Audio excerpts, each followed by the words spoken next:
wabarakatuh. Hello, how are you? I hope you all are always healthy.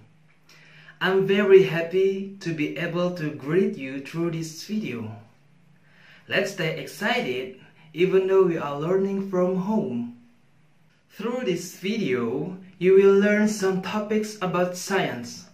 So please watch the video carefully because if you miss it, you get nothing. Let's check it out. We will learn about human circulatory system. For 8th grade of bilingual class, human circulatory system, it means artinya adalah sistem peredaran darah pada manusia. Di layar diberikan animasi berupa ini jantung, kemudian ada aliran darah juga. Nah, maka dalam video ini kita akan mempelajari sistem peredaran darah pada manusia. The objectives from this video are: first, describe the parts of human heart. Kita akan mempelajari bagian-bagian dari jantung pada manusia. The second one, describe the function of circulatory system. Menjelaskan apa sih fungsi dari sistem peredaran darah. The third, yang ketiga, describe the process of heart working. Menjelaskan bagaimana prosesnya jantung memompa darah. Oke, ada 3 tujuan pembelajaran dalam video ini. Jadi silahkan simak videonya baik-baik. Preview, ulasan. Yang akan kita ulas adalah materi yang sudah kita pelajari sebelumnya. Di materi sebelumnya kita sudah bahas, we have learned about the respiratory system, artinya sistem pernapasan. Kita sudah mempelajari organ-organnya, mulai dari hidung, tenggorokan, kemudian ada bronkus, bronchiolus, dan alveolus. Nah, ini zoom in dari alveolusnya. Kita tahu bahwa sistem pernapasan adalah untuk sirkulasi karbon dioksida dan oksigen. Perlu diingat lagi bahwa setiap organ tubuh kita, mulai dari mata, hidung, tangan, sampai kaki, dan organ tubuh lainnya, itu disusun oleh sel-sel. Setiap sel membutuhkan oksigen untuk bernapas. Dari mana datangnya oksigen? Tentu saja dari proses pernapasan. Begitu ya. Nah, sistem organ selanjutnya sudah kita pelajari adalah the digestive system, sistem pencernaan. Organ-organnya mulai dari mulut, kerongkongan, lambung, usus kecil, usus besar, sampai ke anus. Ada juga organ lain yang memproduksi enzim seperti liver atau hati, pankreas. Itu ya. Fungsi dari sistem pencernaan adalah untuk mendapatkan nutrisi. Selain membutuhkan oksigen, setiap sel dalam tubuh kita juga membutuhkan nutrisi. Nutrisi ini nantinya akan dirubah oleh sel menjadi energi. Energinya kita gunakan untuk beraktivitas sehari-hari, seperti menyapu lantai, kemudian bermain bola, dan seterusnya. Pertanyaan selanjutnya muncul. Kita tahu bahwa sistem pencernaan dan sistem pernapasan, organ-organnya ada di sekitar dada dan perut. Lalu bagaimana oksigen dan nutrisi ini bisa sampai ke organ yang paling bawah, misalnya kaki, atau organ yang paling atas, misalnya kepala? Nah, jawabannya adalah karena adanya darah. Nutrisi dan oksigen itu naik ke dalam darah, kemudian darah dipompa oleh jantung, sehingga nutrisi dan oksigennya bisa sampai ke organ tubuh yang lain, yang jauh dari perut dan dada. Lebih lengkapnya, kita akan pelajari tentang human heart and the circulatory system. jantung manusia dan sistem peredaran darah pada manusia. Oke, kita coba perhatikan video di layar. Nah, ini jantung yang sedang berdetak. Kemudian ada saluran yang berwarna biru dan berwarna merah. Nah, saluran yang berwarna biru dan berwarna merah tiada lain adalah saluran yang mengalirkan darah ke seluruh tubuh. Kita coba kenali istilahnya. Yang merah disebut dengan arteri.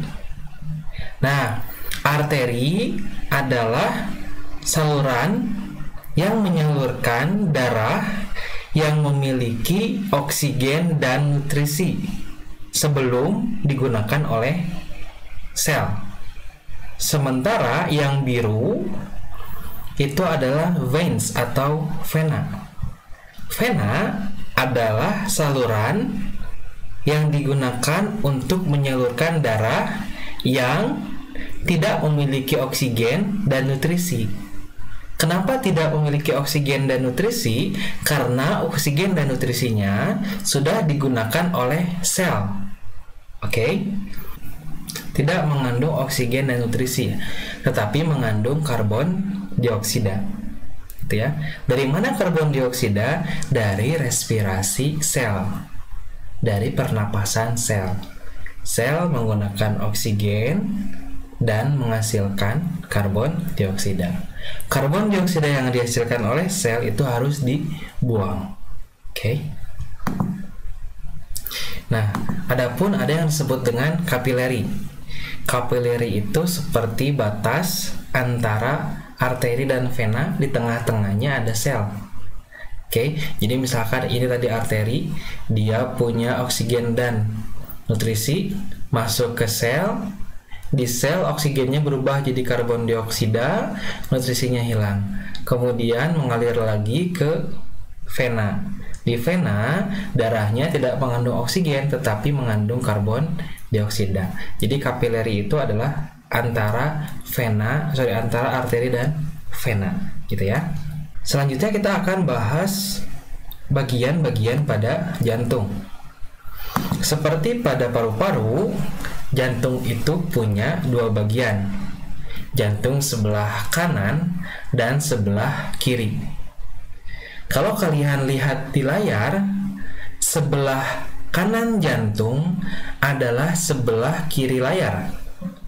Sebelah kiri jantung ditampilkan di sebelah kanan layar. Ada beberapa bagian yang di sebelah kanan atas disebut dengan atrium kanan. Oke, atrium kanan. Yang di sebelah sebelah kiri atas itu disebut dengan atrium kiri. Oke, nah sebelah bawah ada ventricle kanan di sebelah kanan dan ada ventricle kiri di sebelah kiri. Di antara atrium dan ventricle ada yang disebut dengan katup. Apa itu katup? Jadi misalkan seperti ini. Ini ada saluran seperti ini. Kemudian ada yang bisa menutup dan membuka. Nah, inilah yang disebut dengan katup. Oke, begitu ya. Nah, antara atrium kanan dan ventricle kanan itu ada yang disebut dengan katup tricuspid atau tricuspid valve. Antara atrium kiri dan ventricle kiri ada yang disebut dengan mitral valve atau katup mitral. Nah, kemudian ada yang disebut juga aortic valve yang berada pada ventricle kiri, dan ada juga yang disebut dengan pulmonic valve yang ada pada jantung sebelah kanan. Oke, jadi silahkan diingat-ingat katup-katup dan nama bagian jantung yang tadi. Kita sekarang coba mempelajari bagaimana proses jantung memompa darah dari dan ke seluruh tubuh. Oke, nah bisa dilihat di sini yang merah Oke, jadi di sini ada dua warna untuk membedakan jenis darah. Sebetulnya darahnya itu juga, cuma dibedakan warnanya untuk membedakan kandungan yang ada di dalam darah. Untuk berwarna merah itu menjelaskan darah yang mengandung oksigen. Oke, darah yang mengandung oksigen. Sementara untuk yang berwarna biru menjelaskan darah yang mengandung karbon dioksida. Kita lanjut. Nah, darah yang mengandung oksigen itu masuk dari sebelah kanan layar kalian. Ini berarti dari paru-paru. Kenapa dari paru-paru, Pak, taunya? Karena oksigen itu dapat dari mana? Dari paru-paru.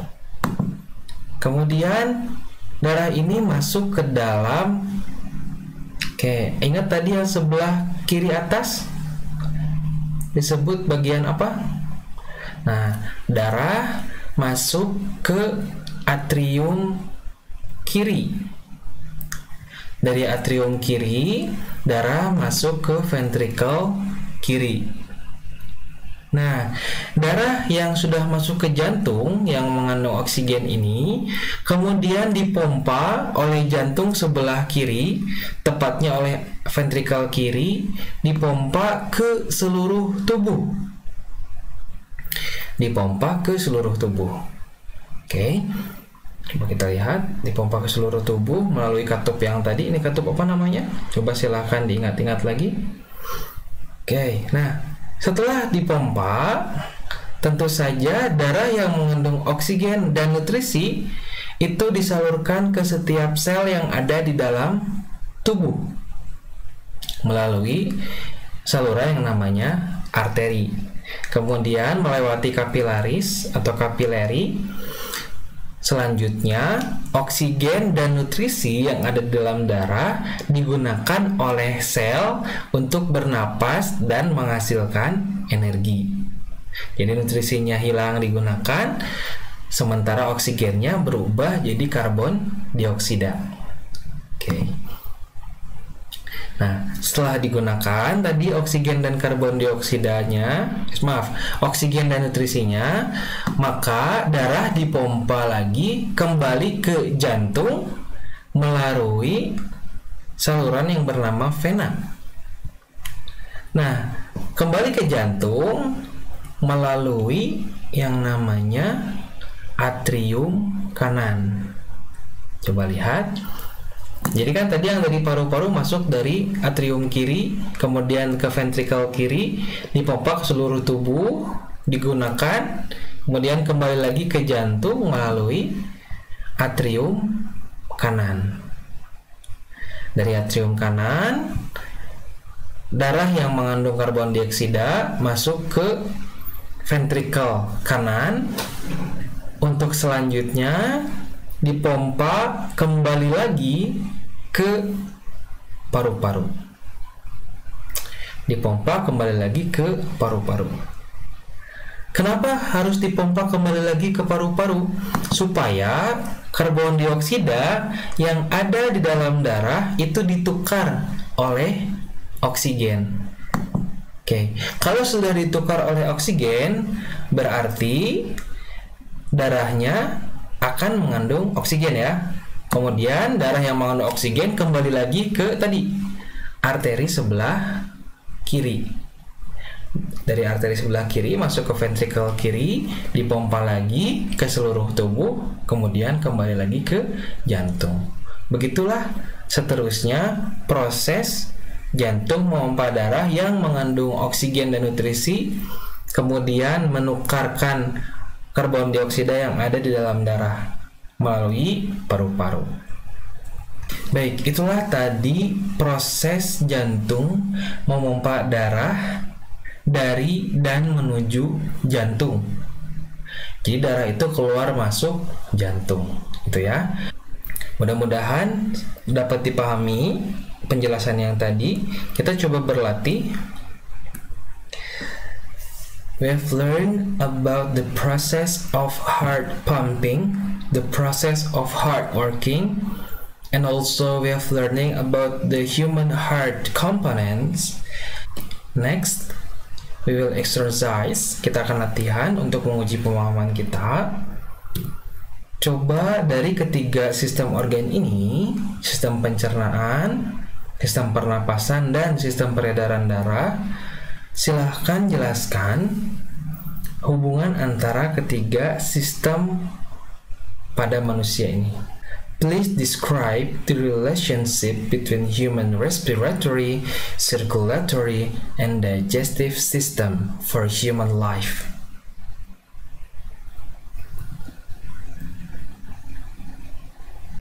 Okay, that's all the explanation about science topics through this video. Please do the exercise to practice your understanding about the topics from this video. Thank you very much. Thank you for watching. See you in the next video. Assalamualaikum warahmatullahi wabarakatuh. Bye bye.